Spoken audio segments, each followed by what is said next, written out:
வணக்கம். தமிழ் ஃபுட் கார்னரில் இன்றைக்கி நம்ம சுசியம் எப்படி பண்ணுறதுன்னு பார்க்கலாம். சுசியம் நிறைய பேர் கடலைப்பருப்பும் வெல்லமும் சேர்த்து ஒரு பூரணம் பண்ணி செய்வாங்க. நம்ம இன்றைக்கி ரொம்ப சீக்கிரமாக ரொம்ப சிம்பிளாக பண்ணக்கூடிய தேங்காய் பூரணம் வச்சு சுசியம் பண்ண போகிறோம். இது எப்படி பண்ணுறதுன்னு பார்த்துடலாம். முதல்ல ஒரு பாத்திரத்தை வச்சுட்டு அதில் 1/2 கப் அளவு பொடி பண்ண வெல்லம் சேர்த்துக்கலாம்.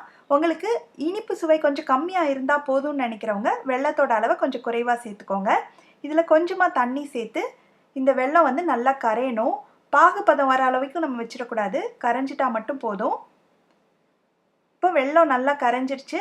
ஸ்டவ்வை ஆஃப் பண்ணிவிட்டு இதை ஒரு 2-3 நிமிஷம் அப்படியே வச்சிட்டோம்னா கல் மண்ணெல்லாம் அடியில் தங்கிரும். இப்போ அதுக்கப்புறம் நான் வடிகட்டி வச்சுருக்கேன்.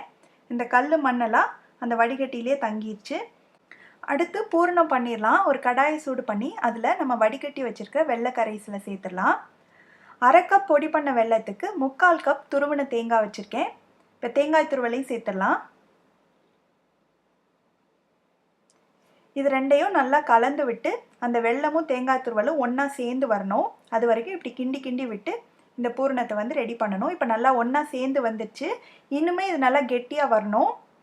இப்போ இந்த ஸ்டேஜ் வந்ததுமே ஒரு 1/2 டீஸ்பூன் நெய் சேர்த்துக்கிட்டோம்னா இந்த பூரணம் வந்து நல்லா வாசனையாக இருக்கும். இப்போ நெய் சேர்த்துட்டு இதை நல்லா கிண்டி கிண்டி விட்டு இந்த கெட்டியாக வரணும். இந்த பூரணம் இந்த மாதிரி நல்லா ஒன்று சேர்ந்து வந்துருச்சு. பூரணம் ரெடி ஆயிடுச்சா அப்படின்னு பார்க்குறதுக்கு கையை லேசாக தண்ணியில் நனைச்சிட்டு பூரணத்தை கொஞ்சமாக எடுத்து இப்படி உருட்டுனீங்கன்னா இந்த உருண்டையாக உருட்ட வரணும். அப்படி வந்துருச்சுன்னா கரெக்டான பதத்துக்கு ரெடி ஆயிடுச்சுன்னு அர்த்தம். இப்போது நம்ம ஸ்டவ் ஆஃப் பண்ணுறதுக்கு முன்னாடி ஒரு 1/4 டீஸ்பூன் ஏலக்காய் தூளும் இன்னொரு 1/2 டீஸ்பூன் நெய்யும் சேர்த்து இதை நல்லா கலந்து விட்டுட்டு நம்ம ஸ்டவ் ஆஃப் பண்ணிடலாம். பூரணம் ரெடி ஆயிடுச்சு. இது கொஞ்சம் நேரம் ஆறட்டும். நல்லா ஆறுனதும் சின்ன சின்ன உருண்டைகளாக பூரணத்தை பிடிச்சி வச்சிடலாம். இந்த மாதிரி சைஸில்.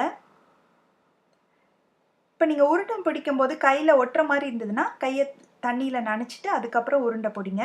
இதே மாதிரியே நம்ம எல்லா பூரணத்தையும் ஒரே அளவு உருண்டைகளாக பிடிச்சி வச்சிடலாம். இப்போ உருண்டை எல்லாம் பிடிச்சாச்சு. இப்போ மேல் மாவுக்கு ஒரு பாத்திரத்தில் 1 கப் மைதா மாவு, 2 டேபிள் ஸ்பூன் புளிக்காத இட்லி மாவு.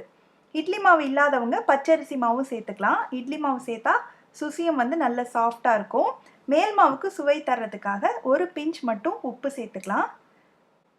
இதில் கொஞ்சம் கொஞ்சமாக தண்ணி சேர்த்து சேர்த்து இட்லி மாவு பதத்துக்கு வர அளவுக்கு கட்டிப்படாமல் நல்லா கலந்து வச்சுக்கணும்.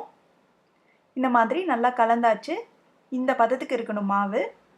இப்போ மேல் மாவும் ரெடி ஆயிடுச்சு. நம்ம சுசியம் போட்டு எடுத்துடலாம்.